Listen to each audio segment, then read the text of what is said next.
Subscribe Muhammad Amjad Nadwi, Indian Islamic scholar. أعوذ بالله من الشيطان الرجيم بسم الله الرحمن الرحيم قل ادعوا الذين زعمتم من دون الله لا يملكون مثقال ذرة في السماوات ولا في الأرض وما لهم فيهما من شرك وما له منهم من ظهير ولا تنفع الشفاعة عنده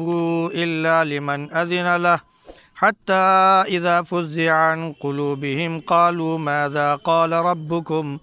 قالوا الحق وهو العلي الكبير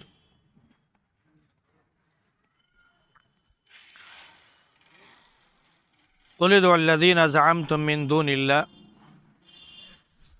کہہ دیجئے کہ پکارو ان کو جن کو تم گمان کرتے ہو اللہ کے مقابلے میں. وہ ذرا برابر بھی مالک نہیں ہے آسمانوں میں نہ زمین میں، اور نہ ہی ان دونوں میں ان کا کوئی ساجھا ہے، اور نہ ہی ان کا اس میں کوئی مددگار ہے. سفارش اس کے نزدیک کام نہیں آئے گی سوائے ان لوگوں کے جن کو اس نے اجازت دے دی ہے. یہاں تک کہ جب ان کے دلوں سے گھبراہٹ دور ہو جائے گی تو کہیں گے کہ تمہارے رب نے کیا کہا، تو کہیں گے کہ رب نے سچ فرمایا اور وہ بڑا ہی برتر اور بڑا ہی کبریائی والا ہے.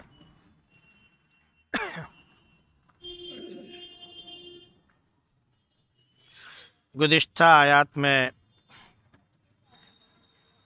قوم سبا کا ذکر اس معنی میں تھا کہ انہوں نے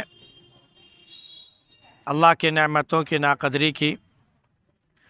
اور جو ان کی سہولت کے لیے اللہ نے قریب قریب جگہیں اور بستیاں بنائی تھیں، اس کے لیے انہوں نے خود ہی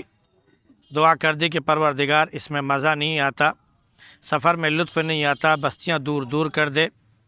اور ہمارا سفر بھی تھوڑا مشکل کر دے، اور وغیرہ وغیرہ.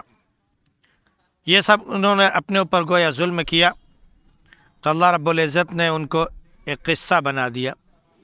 ان کو ایک کہانی کے طور پر بنا دیا، اور ان کو بالکل سے تتر بتر کر دیا. اس میں صبر کرنے والے اور شکر کرنے والے جو ہیں ان کے لیے نشانی ہے. ابلیس وہ اپنے خیال اور گمان کو بالکل سچ کر کے ان کے سامنے پیش کرتا ہے، پھر لوگ اس کی اتباع کر لیتے ہیں اور اس کی پیروی کرنا شروع کر دیتے ہیں اور گمراہ ہو جاتے ہیں. لیکن جو مومن طبقہ ہے، مومنوں کی جو جماعت ہے، ان پر اس کا کس بس نہیں چلتا ہے، اور ان کے اوپر اس کی کوئی قدرت اور اس کی کوئی صلاحیت کام نہیں آتی ہے. بس اللہ رب العزت یہ جاننا چاہتا ہے کہ کون آخرت پر ایمان رکھتا ہے اور کون آخرت کے بارے میں شک و شبے میں پڑا ہوا ہے. اللہ ہر چیز کا نگہبان ہے، کیونکہ جو اللہ کا ہو جاتا ہے اور آخرت پر اللہ پر ایمان رکھتا ہے تو اللہ رب العزت اس کا نگہبان بھی ہے. اب آگے کافروں اور مشرکوں کو اللہ کے نبی صلی اللہ علیہ وسلم کے واسطے سے مخاطب کیا جا رہا ہے. جو لوگ اللہ کو چھوڑ کر دوسروں کو معبود مناتے ہیں، معبود مانتے ہیں، اور یہ سمجھتے ہیں کہ وہ اللہ کے ہاں سفارش کر لیں گے اور وہ اللہ ہی کی طرح قدرت والے، طاقت والے ہیں، تو اللہ رب العزت نے اپنے نبی صلی اللہ علیہ وسلم سے فرمایا کہ کہہ دیجئے، یعنی پوچھ لیجئے ان سے اور کہہ دیجئے کہ پکارو ان کو جن کو تم خدا مانتے ہو، سفارشی مانتے ہو، رب مانتے ہو، اللہ کو چھوڑ کر. معاملہ یہ ہے کہ وہ ذرہ برابر بھی کسی چیز کے مالک نہیں ہے. زمین کا ایک ذرہ سا ایسا اٹھا لیا جائے تو جن کو یہ خدا مانتے ہیں وہ اس ذرے کے بھی مالک نہیں ہیں، نہ آسمان میں اور نہ زمین میں، اور نہ ہی اللہ رب العزت کے ہاں ان کا کوئی ساجھا ہے. کفار یہ کہتے ہیں کہ ہمارے دیوی دیوتا یا یہ فرشتے یا یہ جو دیویاں ہیں یا جنات ہیں، یہ سب جو ہیں جن کی ہم پوجا کرتے ہیں، یہ اللہ کے ہاں ہمارے سفارشی بن جائیں گے،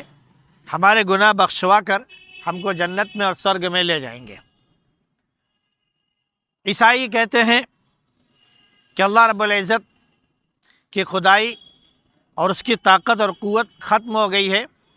عیسیٰ علیہ السلام نے سولی پر چڑھ کر ہم لوگوں کے گناہوں کا کفارہ ادا کر دیا ہے اور آخرت میں ہماری سفارش کریں گے اور ہم کو جنت میں لے جائیں گے۔ اللہ بیکار اور معطل ہو گیا ہے، سارا کام کاج خدائی کا اور حکومت کا حضرت عیسیٰ علیہ السلام سنبھال رہے ہیں۔ تو جو جس کو بھی خدا مانتا ہو، جس کو بھی سفارشی مانتا ہو، چاہے وہ جنات کو مانتا ہو، چاہے وہ فرشتوں کو مانتا ہو، چاہے وہ نبیوں کو مانتا ہو، چاہے وہ ولیوں کو مانتا ہو، یا جس کو بھی وہ مانتا ہو، اللہ نے فرمایا کہ کہہ دے کہ کوئی ذرہ برابر بھی مالک نہیں ہے اور نہ ہی کوئی اس کا مددگار ہوگا ان میں سے۔ ایک تو یہ کہ مدد کرنا اور دوسرے کی سفارش کرنا، دونوں الگ الگ چیزیں ہیں۔ وہاں پر اگر یہ سوچیں کہ ہمارے دیوی دیوتا مدد کر دیں گے، کام آ جائیں گے، تو بالکل کام نہیں آنے والے ہیں۔ جیسے اللہ کے نبی صلی اللہ علیہ وسلم نے جب نبوت کا اعلان فرمایا اور اللہ کا پیغام لوگوں کو پہنچانا شروع کیا، تو ابو لہب ہے، ولید بن مغیرہ ہے، امیہ بن خلف ہے، وغیرہ وغیرہ، ایسے 5 متشدد کافر جو تھے، سخت ترین جو دشمن تھے، وہ لوگوں کو جا کر ورغلاتے تھے اور کہتے تھے کہ محمد جس چیز کی دعوت دے رہے ہیں تمہیں وہ قبول کرنے کی کوئی ضرورت نہیں ہے۔ ہمارے دیوی دیوتا جن کی ہم پوجا کرتے ہیں، لات، منات، عزا وغیرہ وغیرہ، یہ سب بہت اچھے ہیں۔ اگر یہ محمد یہ کہتے ہیں کہ آخرت میں کام آنے والے نہیں ہیں، کوئی کسی کے گناہ کا بوجھ نہیں اٹھائے گا، تو تمہیں پریشان ہونے کی کوئی ضرورت نہیں۔ پہلے تو یہ کہ ہمارے پاس اتنی دولت ہے کہ ہم اپنے دولت سے کام چلا لیں گے، اور اگر ضرورت پڑی تو تمہارے گناہوں کا بوجھ آخرت اگر قائم ہو گئی تو ہم اٹھا لیں گے، تمہارے اوپر کوئی گناہ کا بوجھ نہیں ہوگا۔ تو اللہ نے فرمایا وَلَا تَزِرُ وَازِرَةٌ وِزْرَ أُخْرَى، کوئی بھی شخص کسی دوسرے کا بوجھ نہیں اٹھائے گا۔ تو ویسے یہاں پر بھی کوئی کسی کے کام نہیں آئے گا۔ اب رہا معاملہ سفارش کا، تو سفارش 2 طرح کی ہے۔ ایک تو ہے کہ کافروں کی سفارش کافر کرے، جیسے کہ ان کا عقیدہ ہے، اعتماد ہے کہ ہم جن کی پوجا پاٹ کرتے ہیں، عبادت کرتے ہیں، وہ اللہ کے ساجیدار ہیں اور وہ جو ہماری سفارش کر دیں گے۔ تو اللہ نے فرمایا کہ نہ یہ سفارش کروا سکتے ہیں اور نہ وہ سفارش کر سکتے ہیں، ان کو تو کل عدم ہو گئے،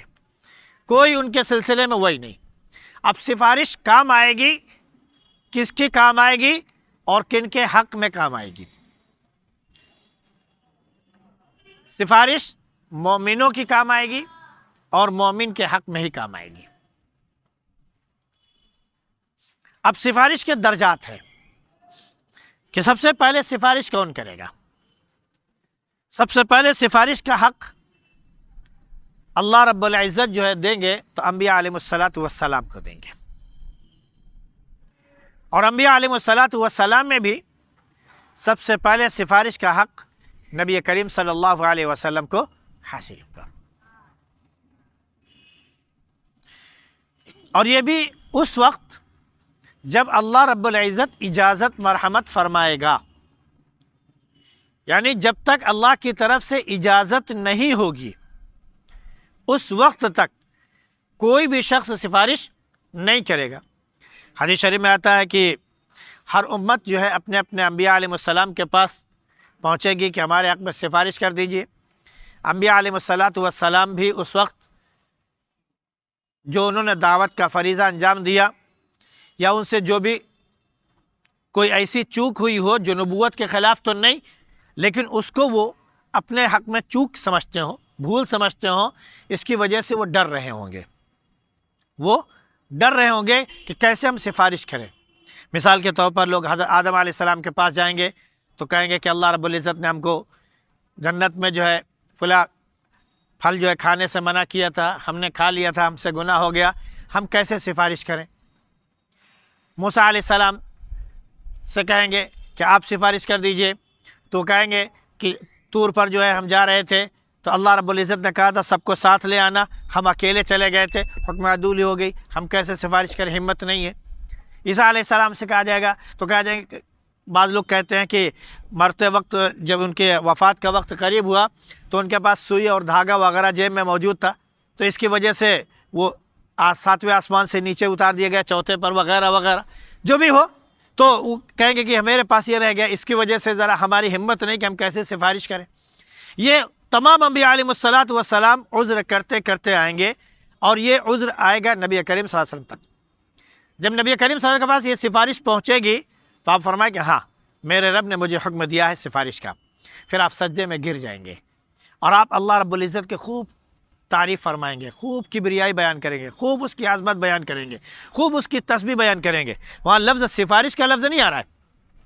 صرف اس کی کبریائی بیان کریں گے، اس کی تعریف کریں گے، اس کی حمد و ثنا کریں گے اور سجدہ ریز رہیں گے۔ اللہ رب العزت کا حکم ہوگا اے میرے حبیب اٹھ جاؤ، مانگو جو کچھ مانگنا ہو، تو اللہ کے نبی صلی اللہ علیہ وسلم فرمائیں گے امتی امتی، اللہ کی طرف سے اجازت ہوئی تب آپ فرمائیں گے امتی امتی، اللہ معاف کر دے امت کو، معاف کر دے امت کو۔ وہ پھر مختلف طبقات ہیں۔ تو سب سے پہلے یہ کہ انبیاء علیہ السلام کی سفارش ہے، پھر فرشتوں کی بھی سفارش ہے، فرشتے بھی ان کے لیے دعا کریں گے جو مومن ہیں، جو ہمیشہ اللہ رب العزت کا ذکر کرتے رہے ہیں، اور وہ بھی گواہی دیں گے کہ ہاں فلاں بندے کو ہم نے ہمیشہ اللہ کے یاد میں، اللہ کے ذکر میں پایا ہے، تو وہ بھی سفارش کریں گے مومنوں کے حق میں۔ اب رہا معاملہ یہ کہ مومنوں میں بھی کیا سارے مومن ایسے ہیں جو بے گناہ ہیں؟ نہیں، کچھ تو ایسے ہیں جو سفارش کی وجہ سے بلا حساب کتاب جنت میں جائیں گے، کچھ ایسے ہیں جو جنت میں جائیں گے لیکن سفارش کے بعد جائیں گے اور ان کے درجات کی بلندی کی سفارش کی جائے گی کہ پروردگار ان کے درجات بلند فرما دے۔ مومنوں میں سے کچھ ایسے ہوں گے جن کو اوپر گناہوں کی وجہ سے، غلط کاموں کی وجہ سے، اللہ کے نافرمانی کی وجہ سے جہنم کا فیصلہ ہو گیا ہے، تو اب اس سلسلے میں مومنین سفارش کریں گے۔ انبیاء علیہ السلام تو جو کریں گے ان کو حق حاصل ہی ہے، اس کے بعد مومنین کا سلسلہ آئے گا، وہ سفارش کریں گے۔ حدیث شریف میں آتا ہے کہ حاجی جو ہے ایک خاص مقدار بتائی گئی ہے، اتنے لوگوں کو سفارش کر کے غالباً 70 لوگوں کی تعداد بتائی گئی ہے کہ ایک حاجی اگر اللہ کے لیے اس نے حج کیا ہے، اللہ کو اس نے راضی کیا ہے، اس کا حج مقبول ہے، تو وہ 70 آدمیوں کو اپنے ساتھ جنت میں لے جائے گا، ان لوگوں کو جن کے اوپر جہنم واجب ہو گئی تھی۔ حافظ کے بارے میں آتا ہے کہ اگر وہ واقعتاً اللہ کا ذکر کرنے والا، عبادت کرنے والا اور وہ جنتی ہے، تو اللہ رب العزت اس حافظ کی وجہ سے 10 گھر کے لوگوں کو جن کے اوپر جہنم واجب ہو گئی ہے، جنت میں اس کی سفارش سے لے جائیں گے۔ عالم کی مقدار بھی تقریباً 70 کے آس پاس ہی بتائی جاتی ہے۔ تو اس طرح مختلف اعتبار سے درجات جو ہے لوگوں کے سفارش کے ہوں گے، اور کس کو کتنا حق حاصل ہوگا یہ اللہ کی طرف سے اجازت ہوگی، تب جا کر وہ سفارش کریں گے۔ بقیہ اور کوئی جن کو یہ غیر اللہ کی پوجا کرنے والے سمجھتے ہوں، یہ کام نہیں آئیں گے۔ اب رہا معاملہ یہ کہ اجازت سے پہلے پہلے سب کے اوپر روب طاری ہوگا، سب کے اوپر گھبراہٹ طاری ہوگی، یہاں تک کہ فرشتے بھی جو ہمیشہ اللہ کے ذکر میں ہی پڑے رہے، کبھی وہ ان سے گناہ ہوا ہی نہیں، ان کے اوپر بھی خوف طاری ہوگا، اور جب وہ سجدہ ریز ہوں گے، اس میں تسبیح مناجات کر رہے ہوں گے، اللہ کے لیے ذکر کر رہے ہوں گے، اس کے حمد و ثنا بیان کر رہے ہوں گے، اس کے بعد جب ان کے اوپر گھبراہٹ جو ہے وہ ختم ہوگی، وہ جو گھبراہٹ طاری تھی وہ دور ہوگی، تب وہ پوچھیں گے کہ رب کا کیا حکم ہے، تو کہیں گے کہ آپس میں ایک دوسرے سے، اوپر والے فرشتے نیچے والے سے، پھر ان کے نیچے والے ان کے نیچے والوں سے کہیں گے کہ رب نے بالکل سچ فرمایا ہے اور وہی فیصلہ فرمایا جیسے وہ مناسب سمجھتا ہے، اس کو وہ اچھی طرح سے سمجھ رہے ہوں گے۔ چنانچہ وہ اس کی تعریف کریں گے اور کہیں گے کہ ہاں رب نے بالکل برحق فرمایا ہے، کیونکہ وہ بڑا کبریائی والا ہے اور بڑی شان اور عظمت والا ہے اور کبریائی کا حق بھی اسی کو حاصل ہے، اس کے علاوہ کسی اور کو حاصل نہیں ہے۔ اب چونکہ یہاں پر ایک بات آئی ہے کہ ان سے کہا گیا کہ تم پکارو اللہ کو چھوڑ کر جس کو چاہو، دیکھتے ہیں کہ وہ سفارش کر سکتے ہیں یا نہیں، وہ تمہارے مدد کے لیے آ سکتے ہیں یا نہیں، تمہارے مددگار وہ بن سکتے ہیں یا نہیں، نصرت اور حمایت کر سکتے ہیں یا نہیں۔ تو انہی کے بارے میں آگے بھی یہی ذکر کیا جا رہا ہے کہ ذرا بتاؤ کہ تم جن کو معبود مان رہے ہو ان کا کیا عالم ہے۔ اللہ نے ان کو خود رزق دیا، ان کو زندگی دی، ان کو موت دی، ان کو طاقت اور قوت دی، ہے نا، وغیرہ وغیرہ۔ تو اللہ ہی ہے جو رزق دینے والا ہے، اللہ ہی ہے جو تمام چیزوں کا مالک ہے۔ تو یہ مالک کہاں سے بن گئے، ایک کا ذکر انشاءاللہ سوال کے انداز میں اور حکم کے انداز میں آگے آ رہا ہے۔ اللہ ہم سب کو اپنی ذات پر ایمان کی توفیق نصیب فرمائے۔ سبحان اللہ بحمدی، سبحانک اللہم بحمدک، ونشہد ان لا الہ الا انت نستغفرک ونتوب الیک۔